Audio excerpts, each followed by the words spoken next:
Büş Mutfakta kanalından herkese merhabalar. Kanalıma, mutfağıma hoş geldiniz. Bugün sizinle birlikte yeni bir iftar sofrası hazırlayacağız. Birbirinden lezzetli, çeşit çeşit tarifin bir arada olduğu nefis bir sofra. Menüye hızlıca bir göz atalım. Başlangıçta kremalı mantar çorbası ikram ettim. Daha sonra sırasıyla misket köfteli bezelye, Malatya yöresine ait geleli kebabı, peynirli büzgü börek, kıymalı şiş mantısı, patatesli kapya biber dolması ve muhallebili güllaç hazırladım. Umarım tariflerimi beğenirsiniz.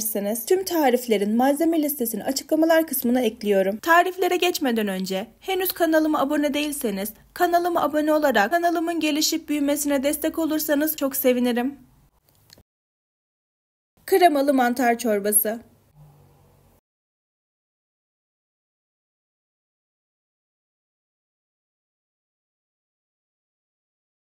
Tencereye sıvı yağ ekledikten sonra soğan ve sarımsağı ekleyip 2-3 dakika kadar kavuralım.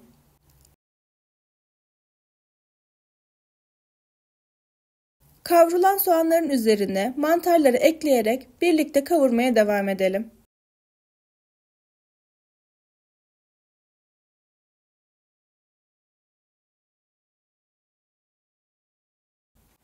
Mantarları ara ara karıştırarak pişirmeye devam edelim.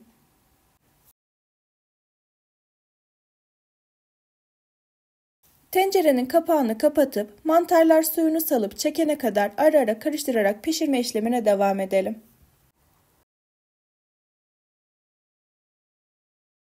Suyunu çeken mantarların üzerine un ilave edip un kokusu çıkana kadar sürekli karıştırarak pişirmeye devam edelim.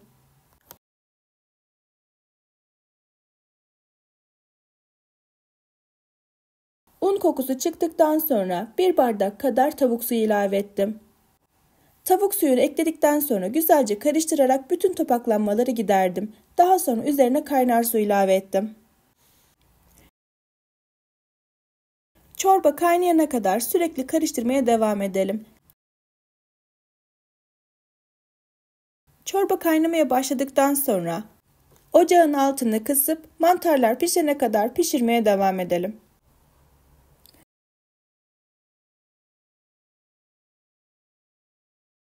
Çorba güzelce piştikten sonra içerisine 1 paket krema ekledim.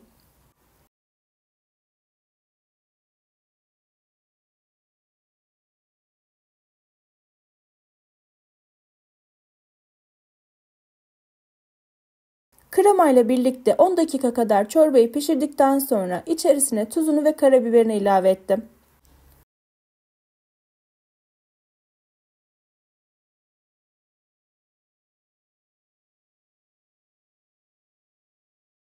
Çorbanın üzerine son olarak tereyağında kızdırılmış pul biber ilave ettim.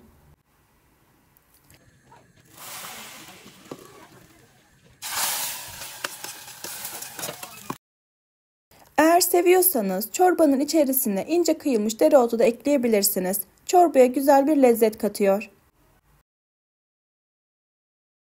Çorbamız servise hazır. Lezzeti, kıvamı, kokusu çok güzel bir çorba oldu. Ramazan sofralarınıza yakışacak, misafirleriniz tarafından beğenilecek nefis bir çorba. Misket köfteli bezelye.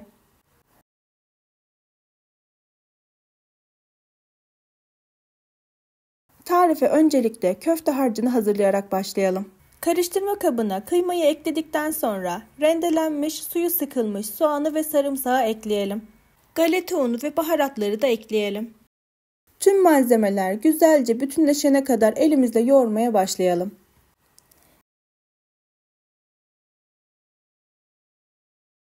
Kıymanın içerisine 1 yemek kaşığı kadar da sıvı yağ ekleyelim.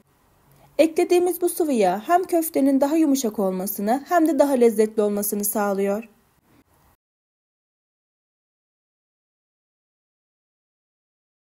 Yaklaşık 10 dakika boyunca elimle güzelce yoğurdum.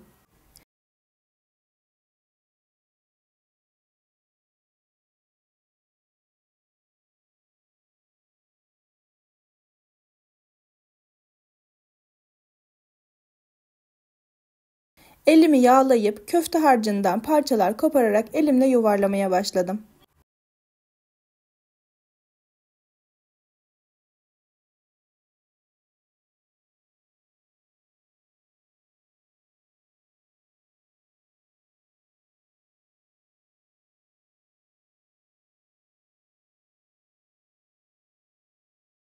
Köfteye şeklini verirken hızlı bitmesi için annemden yardım aldım.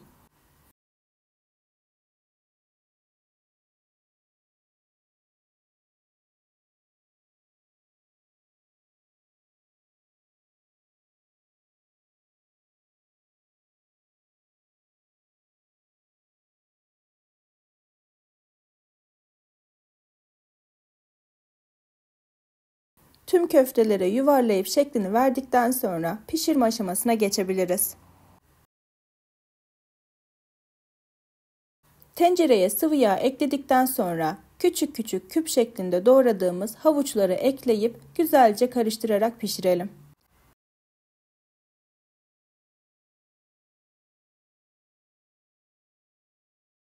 Havuçları ara karıştırarak 2-3 dakika boyunca pişirelim. Daha sonra tencereden havuçları alıp tencerenin içerisine patatesleri ekleyip bu sefer patatesleri de 3-4 dakika boyunca pişirelim.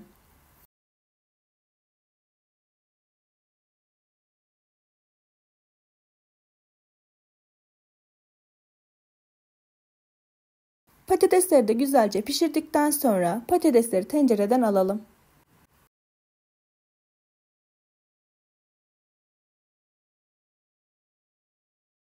Tencerenin içerisine hazırladığımız köfteleri ekleyip köfteler hafif kızarana kadar pişirmeye devam edelim.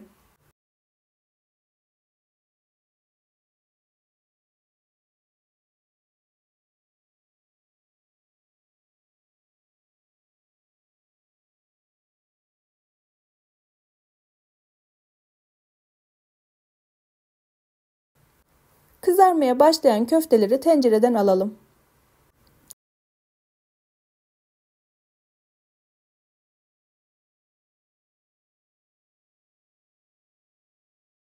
Tencerenin içerisine arpacık soğanları ekleyelim. Arpacık soğan yerine dilerseniz 1 adet küp doğranmış soğan da ekleyebilirsiniz. Soğanlar kızarmaya başladıktan sonra içerisine kapya biber ve sivri biberi ekleyelim. Biberler biraz yumuşamaya başladıktan sonra içerisine salça ve baharatları ilave edelim.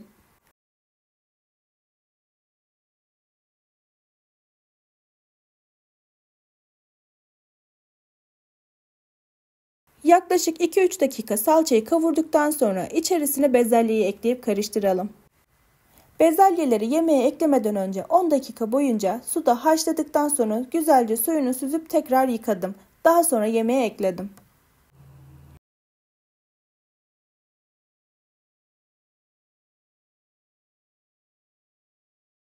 Yemeğin içerisine ön pişirim yaptığımız tüm malzemeleri ekleyelim.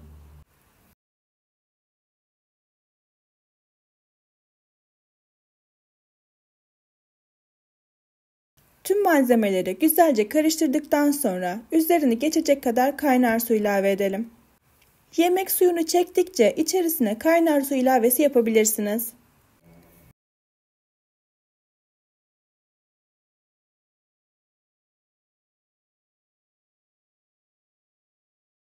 Tüm malzemeler yumuşayıp güzelce pişene kadar ara karıştırarak pişirmeye devam edelim.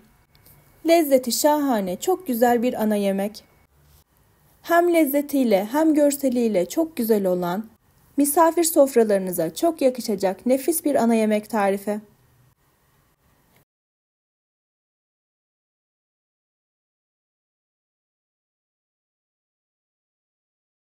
Peynirli büzgü börek tarifi.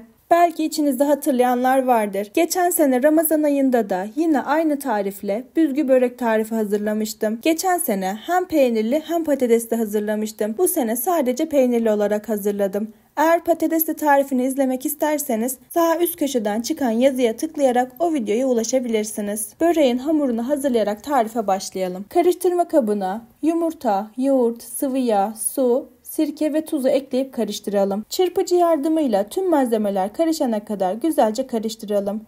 Daha sonra azar un ilave etmeye başlayalım. Yarım paket kabartma tozunu da ekledikten sonra karıştırmaya devam edelim. Tarifte 2 adet yumurta kullandım. 1 adet yumurta sarısını üzerine sürmek için ayırdım. Kontrollü şekilde un ekleyerek elimizde yoğurarak yumuşak kıvamlı bir hamur elde edeceğiz. Ele yapışmayan, yumuşacık kıvamı olan bir hamur olması gerekiyor. Hamur istediğimiz kıvama ulaştıktan sonra üzerini örterek 10 dakika boyunca dinlendirelim. Hamuru tekrardan yoğurarak toparlayalım.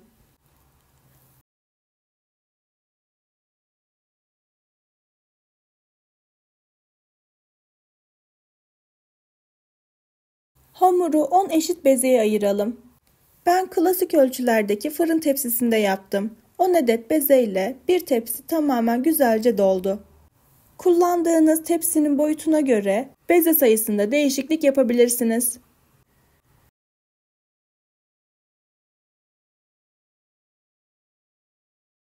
Tüm bezeleri güzelce toparladıktan sonra bir tabağa alıp üzerini streç filmle hava almayacak şekilde kapatalım. Bu şekilde yarım saat kadar dinlendirdikten sonra açma işlemine başlayabilirsiniz. Dinlenen hamurlar çok daha rahat açılacağı için bu aşamayı atlamamanızı öneririm. Hamurlar dinlenirken biz de diğer malzemeleri hazırlayalım. Tereyağını eritip içerisine sıvı yağ ekleyip karıştıralım. Bu yağı hamurları açtıktan sonra içerisinde kullanacağız. Hamuru açmak için nişasta ve unu karıştırarak kullandım. Ben buğday nişastası kullandım. Dilerseniz mısır nişastası da kullanabilirsiniz.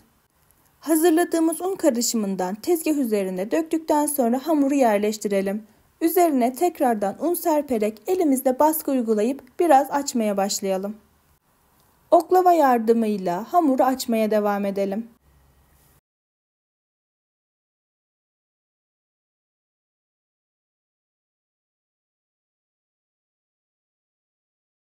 Hamuru açabildiğiniz kadar ince açmaya özen gösterin.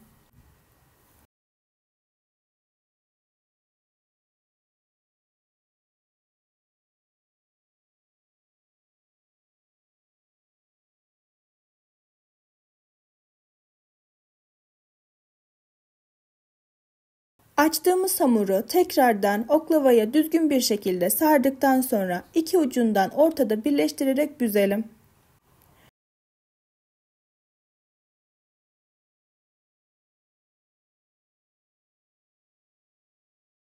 Büzdüğümüz hamuru oklavadan düzgünce ayıralım.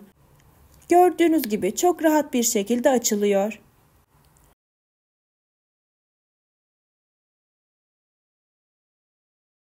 Hamuru elimizle düzelttikten sonra üzerine hazırladığımız yağdan ekleyelim.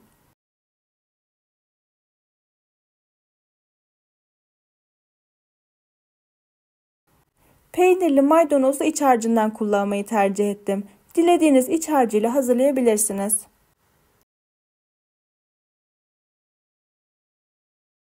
Hamurun kenarını videoda gördüğünüz gibi katladıktan sonra elimizle yuvarlamaya başlayalım. Çok rahat bir şekilde şekil alıyor.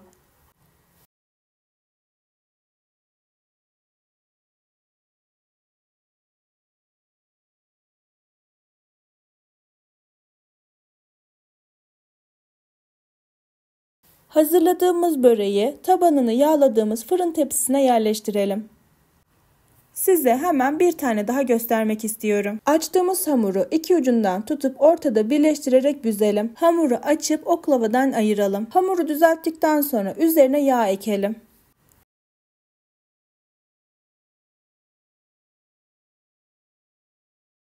İç harcını da yerleştirdikten sonra hamurun kenarlarını kıvırarak yuvarlamaya başlayalım.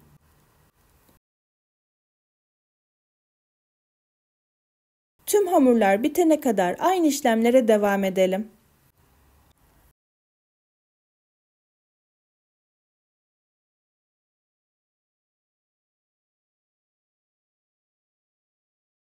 Tüm hamurlara şekil verdikten sonra bekletmeden dilimlere ayıralım. Hamur kesme aletiyle çok rahat bir şekilde dilimlere ayırdım. Dilerseniz bıçak yardımıyla da dilimlere ayırabilirsiniz.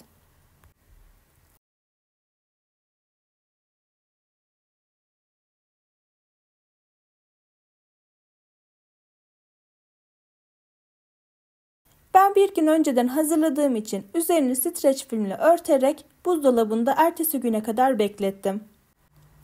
Ertesi gün pişirmeye başlamadan 15 dakika önce buzdolabından çıkarttım. Böreğin üzerine sürmek için ayırdığım yumurta sarısının içerisine 1 yemek kaşığı kadar sıvı yağ ekledim. Tüm böreklerin üzerine gelecek şekilde güzelce yumurtayı sürelim. Önceden ısıtılmış 200 derecelik fırında böreği pişirelim. Özellikle sıcak sıcak çok lezzetli olan bir börek tarifi. Dilerseniz sofraya getirmeden önce ısıtarak da servis edebilirsiniz. Lezzeti, kıvamı çok güzel, tam tutan, korkusuz bir börek. Eğer denerseniz fotoğraflarınızı bekliyorum. Gecenin en beğenilen yemek tarifine geldi sıra. Malatya yöresine ait geleli kebabı. Ben ilk kez hazırladım ve gerçekten artık favorilerim arasında olan bir yemek. Misafir sofralarına çok yakışan, çok lezzetli bir ana yemek tarifi. Tarife patlıcanları közleyerek başlayalım. Patlıcanların üzerine birkaç tane delik oluşturduktan sonra yağlı kağıt serili fırın tepsisine yerleştirelim. 200 derecelik fırında patlıcanlar yumuşayana kadar pişirelim. Ben is kokusunun olmasını istediğim için ocak üzerinde de 2-3 dakika boyunca közledim.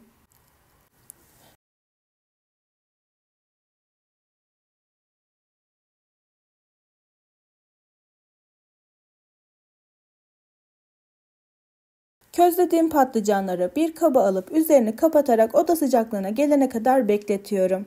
Bu sayede kabuklarını çok rahat bir şekilde soyuyoruz. Bu işlemi biberleri közlerken de yapabilirsiniz. Kabukları çok rahat bir şekilde soyulacaktır. Közlediğim patlıcanlar soğuduktan sonra artık kabuklarını soymaya başlayabilirim.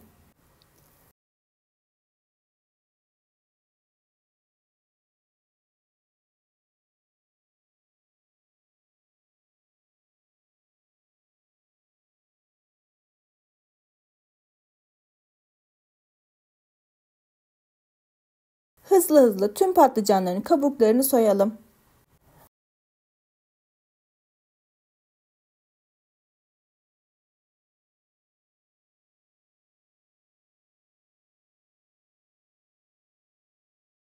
Hazırladığımız patlıcanları küçük dilimlere ayıralım.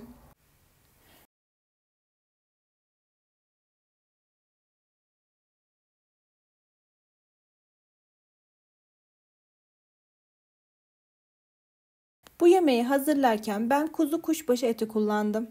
Eğer kuzu eti sevmiyorsanız dana etiyle de hazırlayabilirsiniz. Etin yağından biraz ayırıp saç tavaya ekledim. Ara ara karıştırarak yağının çıkmasını sağladım.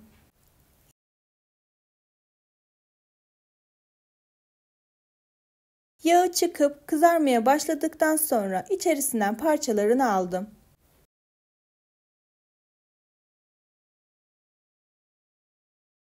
Yağın içerisine biraz da sıvı yağ ekledikten sonra kuşbaşı etlerini ekledim.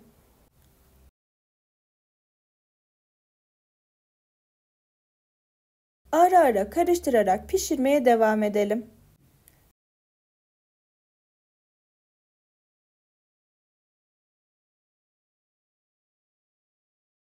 Her aşamasını atlamadan özenle göstermeye çalışıyorum.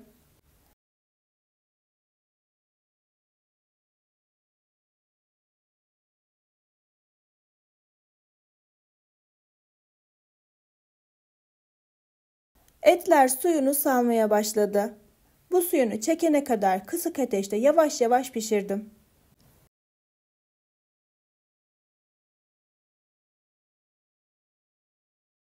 Etler tüm suyunu çektikten sonra artık diğer malzemeleri eklemeye başlayabiliriz. Küçük küçük doğradığımız soğan ve sarımsağı ekleyip karıştıralım.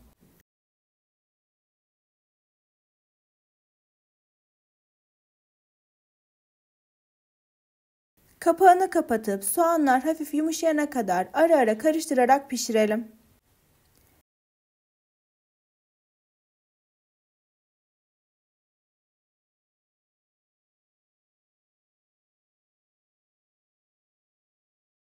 Sivri biber ve kapya biberi ilave edip tekrar karıştıralım.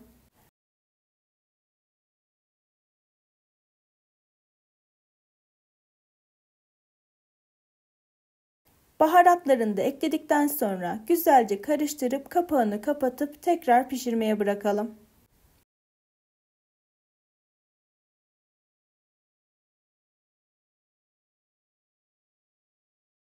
Biberler yumuşadıktan sonra içerisine domatesini ve salçayı ekleyip tekrar karıştıralım.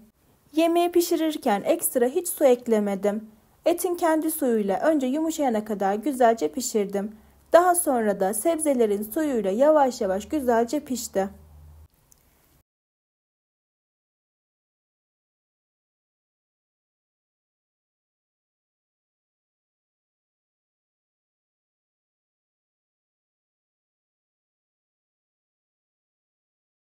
Tepsinin tabanını oda sıcaklığındaki tereyağıyla güzelce yağlayalım.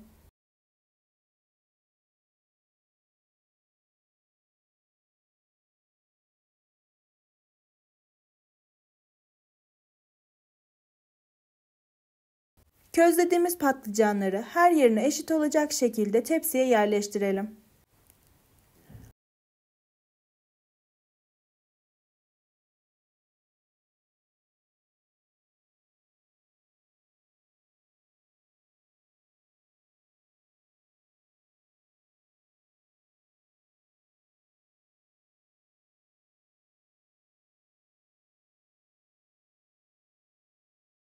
Hazırladığımız kavurmayı da patlıcanların üzerine ekleyelim.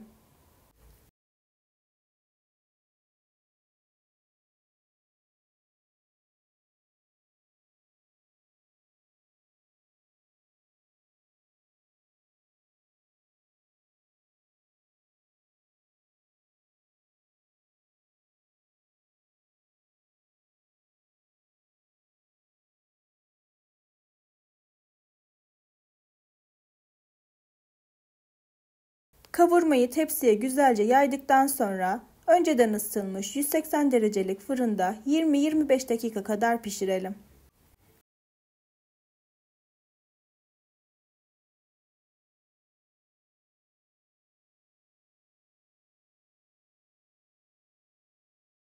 Piştikten sonra yemeğin lezzetine lezzet katmak için bir yemek kaşığı kadar tereyağını eritip üzerine dökelim. Bu nefis yemek artık servise hazır. Lezzeti, kokusu, kıvamı çok güzel olan bir yemek tarifi. Etli yemeklerle benim aramın çok iyi olmamasına rağmen ben bile çok beğendim. Gerçekten çok güzel, misafir sofralarına en yakışan yemek tariflerinden. Tüm misafirlerim tarafından çok beğenildi ve gerçekten herkes memnun kaldı. Eğer denerseniz mutlaka yorumlarınızı benimle paylaşın. Instagram üzerinden fotoğraflarını da gönderebilirsiniz. Patatesli kapya biber dolması. Küp küp doğradığımız patatesleri tuzladıktan sonra kızgın yağda güzelce kızartalım.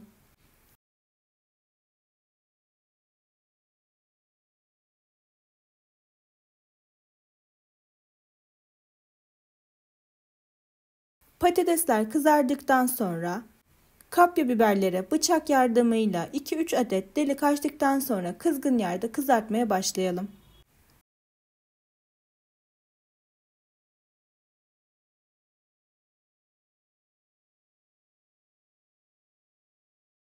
Kapya biberleri çevirerek her yerini güzelce kızartalım.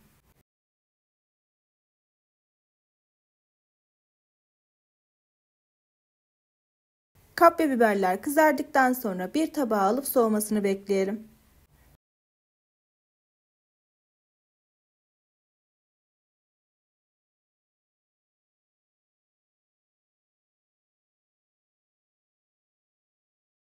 Kızarttığımız kapya biberlerin ortasını keserek içindeki çekirdekleri temizleyelim.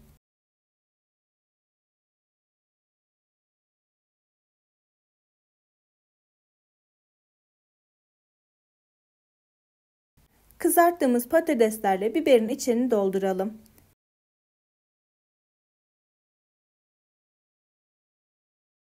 Dilerseniz patatesin yanında kabak, patlıcan da kullanabilirsiniz.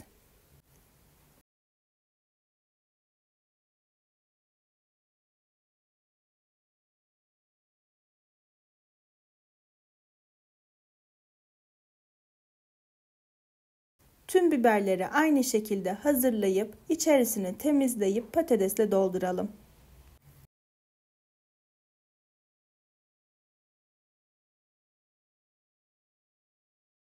Servis tabağına yerleştirdikten sonra orta kısmına gelecek şekilde sarımsaklı yoğurt ekledim.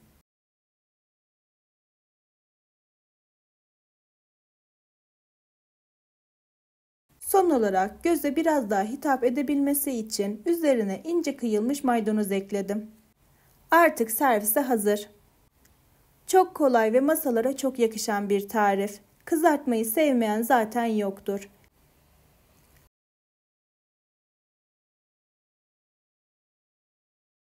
Kıymalı şiş mantısı. Tarife öncelikle kıymalı harcı hazırlayarak başlayalım. Uygun bir tavaya sıvı yağ ekleyip kızdıktan sonra kıymayı ekleyelim. Kaşığın arka tarafıyla eze eze kıymayı kavurmaya devam edelim.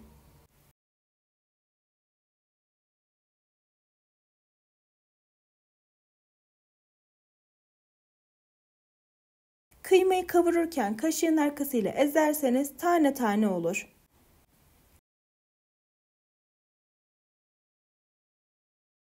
Kıyma suyunu salıp çektikten sonra içerisine küçük küçük doğradığımız soğanları ekleyelim.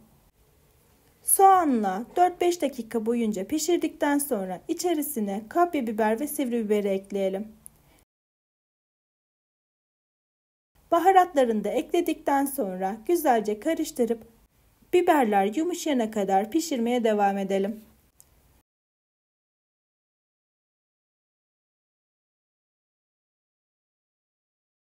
Tüm malzemelerimiz güzelce piştikten sonra ocağı kapatalım.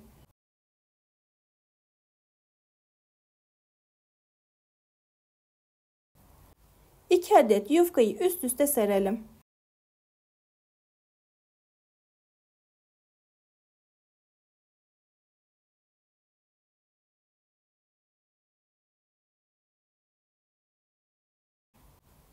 Yufkaları ikiye katlayalım.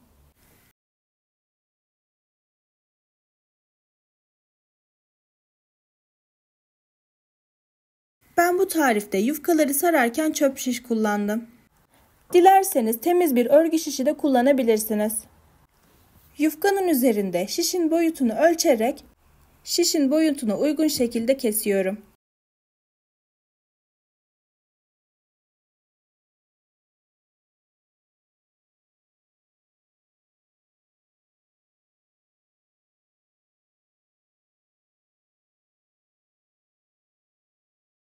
Kestiğimiz yufkanın üzerine şişi yerleştirip katlayalım. Üzerine bir adet daha şiş ekledikten sonra rulo şeklinde sarmaya başlayalım.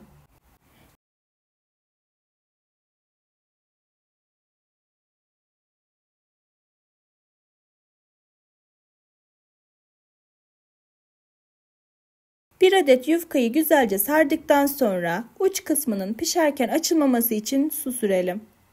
Tüm yufkalar bitene kadar aynı şekilde sarmaya devam edelim.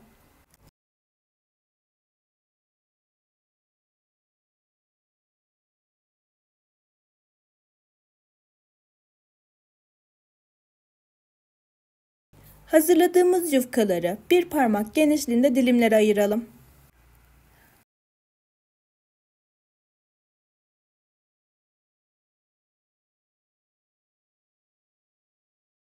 Hazırladığımız yufkaları kızgın yağda kızartmaya başlayalım.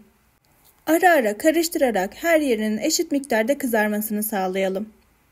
Kızaran yufkaları bir kaba alıp bütün yufkalar bitene kadar kızartma işlemine devam edelim. Tüm yufkaları kızarttıktan sonra kızaran yufkaları servis tabağına alalım. Yufkaların üzerine sarımsaklı yoğurt ekleyelim.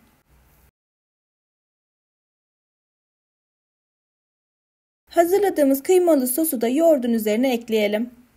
Son olarak üzerlerine ince kıyılmış maydanoz serperek servise hazır hale getirelim. Günün en beğenilen ikinci yemeği de şiş mantısıydı. Lezzeti gerçekten çok güzel. Ben daha önce tavuklu şeklinde yapmıştım. İsterseniz tavuklu, isterseniz kıymalı, isterseniz de küçük küçük kuşbaşı etli hazırlayabilirsiniz. Lezzeti çok güzel, çok beğenilen bir tarif. Muhallebili güllaç. Normalde güllaç sevmeyen biri olarak söylüyorum ki bu güllaç muhteşem. Lezzeti gerçekten çok güzel oldu. Mutlaka denemenizi tavsiye ederim.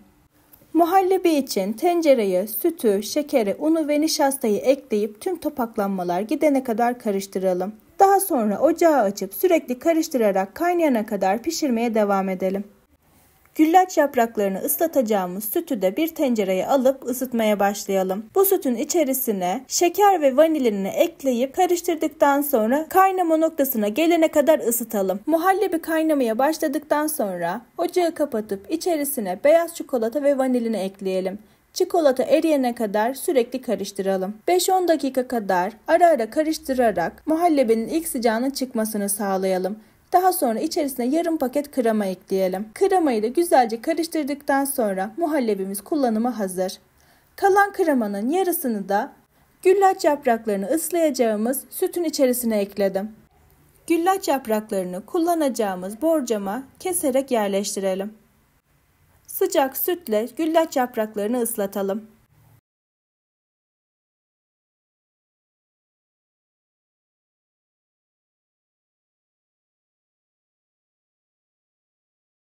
Beş kat üst üste bu şekilde dizmeye devam edelim.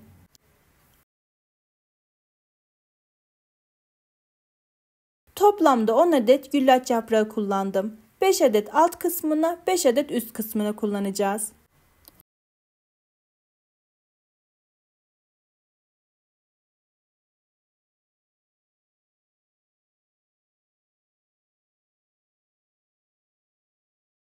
Beşinci güllaç yaprağını yerleştirip sütle ıslattıktan sonra üzerine hazırladığımız muhallebinin yarısını dökelim. Spatula yardımıyla muhallebiyi düzgünce her yerine eşit miktarda yayalım. Normalde bu aşamada muhallebinin üzerine ceviz eklenmesi gerekiyor. Ama ben unutup üzerine güllaç yaprağı ekledim.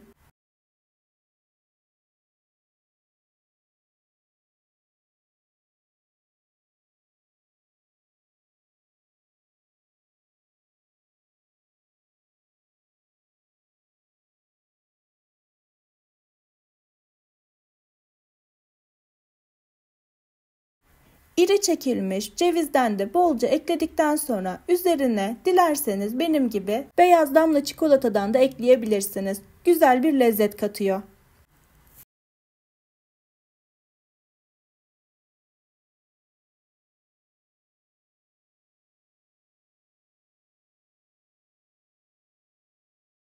Kalan güllaç yapraklarını da kesip borcama yerleştirerek üzerine süt dökmeye devam edelim.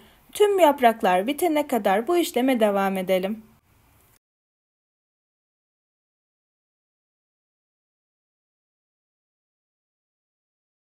Kalan sütü de güllaç yapraklarının üzerine döktükten sonra 5 dakika kadar sütün çekmesini bekleyelim. Süt çektikten sonra üzerine kalan muhallebiyi ekleyip her yerine düzgünce yayalım.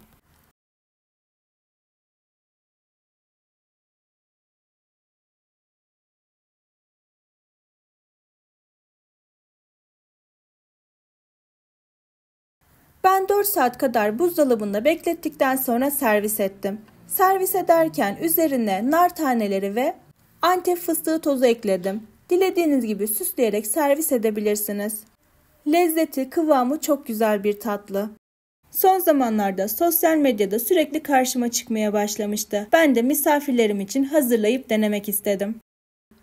Özellikle sıcak günlerde içinizi ferahlatacak türden. Mutlaka denemenizi tavsiye ederim. Deneyenlerden yorumlarını bekliyorum.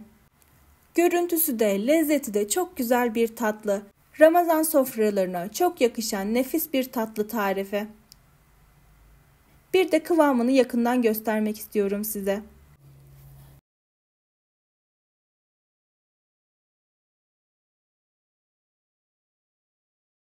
Tüm tariflerimin sonuna geldik.